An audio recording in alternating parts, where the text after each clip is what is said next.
multiple sclerosis and jaw clenching, or sleep bruxism, which is like a sleep grinding through while you're sleeping. They can be related. There are some researchers have suggested that some attacks in multiple sclerosis can involve clenching or grinding at night, and that can cause damage or pain or tightness in the jaw joint.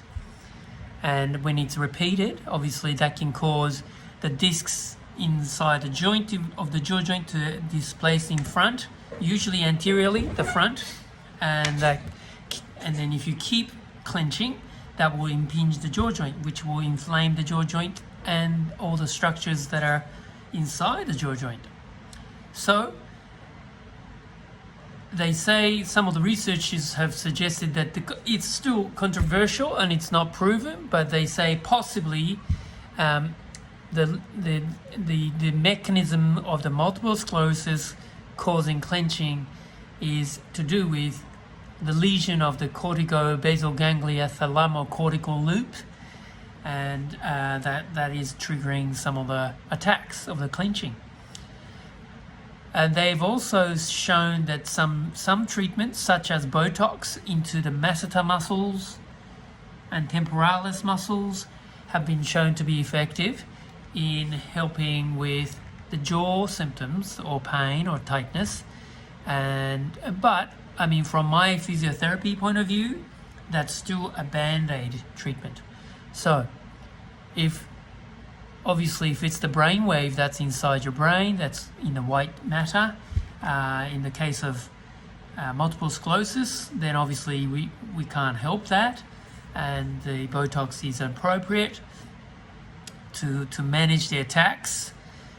But if there is some components that are mechanical, such as the posture or the habit of mouth breathing, which can dry your mouth, and the dry mouth can drive clenching, even if you have multiple sclerosis and possibly it's coming from the brainwave, maybe it is the mechanical component that can help abolish some of your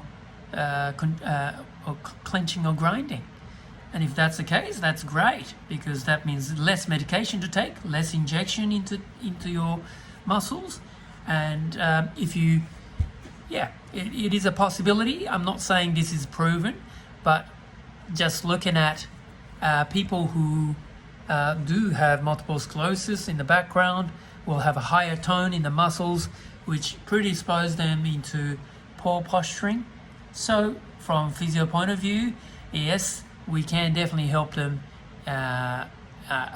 educate and move so that their postures improve over time, and keep it that way, or consistently work on the postural muscles so that it minimizes a poor posturing that can predispose them into clenching posture, or at least the teeth engaging. So thank you for watching this episode of Joka's Physiotherapy.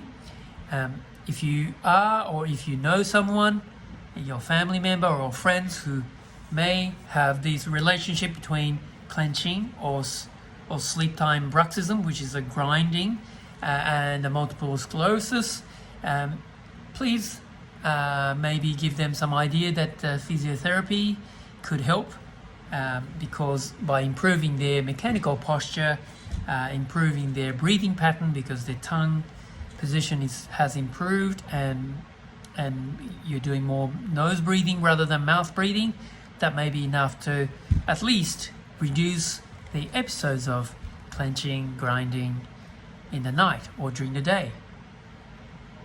If you like these videos, please give us a thumbs up or subscribe so you'll be notified when these episodes come out. Thank you and happy rehab. Cheers.